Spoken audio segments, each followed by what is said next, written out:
Ναι.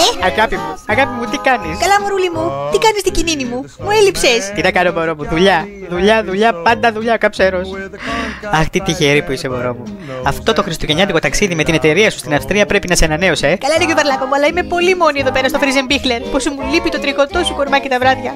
Αχ, μακάρι να σου εδώ, αγάπη μου. Να καθόμουν δίπλα σου στο τζάκι και να σου ύψινα τα αγαπημένα σου μπράτεβουρστ. Ναι, και να κάνουμε σκι. Ναι, και μεταξύ σκι.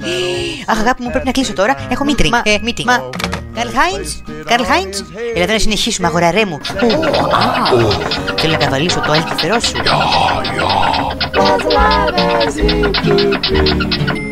Αυτές τις γιορτές ας αφήσουμε τα κέρατα για τους τάρανδους και τα ελάφια. Καλές γιορτές σε όλους. Από τον 1055 Rock.